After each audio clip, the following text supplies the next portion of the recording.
how is it that you see, this entire concept of God in the form of there is no way for us to figure out directly whether God is there or not. But at the same time, science has to say something about God.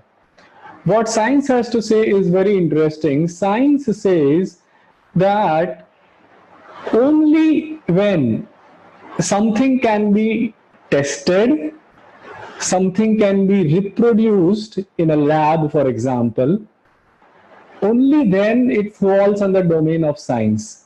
Because God cannot be tested in a lab, it cannot be reproduced in a lab, but at the same time cannot be falsified also. So God doesn't exist is something which science cannot say.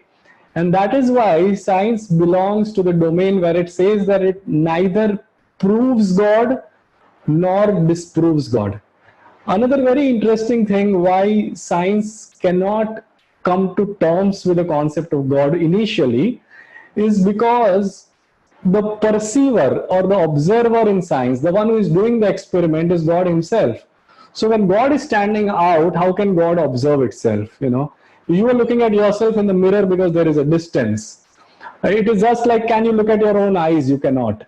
So it is very difficult for a scientist to put God in a laboratory because he is looking through God. It is God who is looking through the scientist.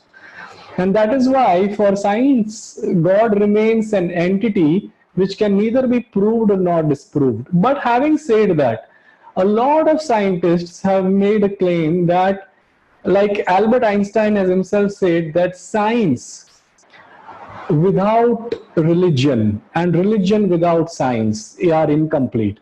So religion without science, he says, or rather science without religion, he says, is lame, and religion without science is blind. Blind all the more because one may just not use any rationality. It's like blind faith in a way. But Albert Einstein himself says that religion and science need to go together.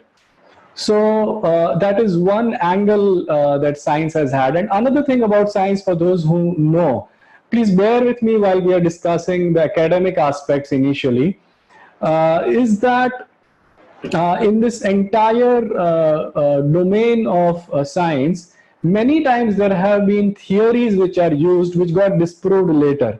When Newton came up with his laws, a lot of inventions happened, but after that, when Einstein came with laws which were exact opposite of Newton, Newton's laws worked in the realm of classical physics, and Einstein's laws worked in the realm of deeper physics, and after that quantum physics, which is like microscopic physics in a way, at the subatomic level. So all the old laws were dispelled when Einstein came. He disproved Newton. But still Newton had relevance because a lot of inventions happened based on Newton's laws. In the same way, whether or not God exists, still believing in God itself can open up a lot of things for us. That's what science says. So science cannot prove or disprove, but science says that the concept of God is usable. And I would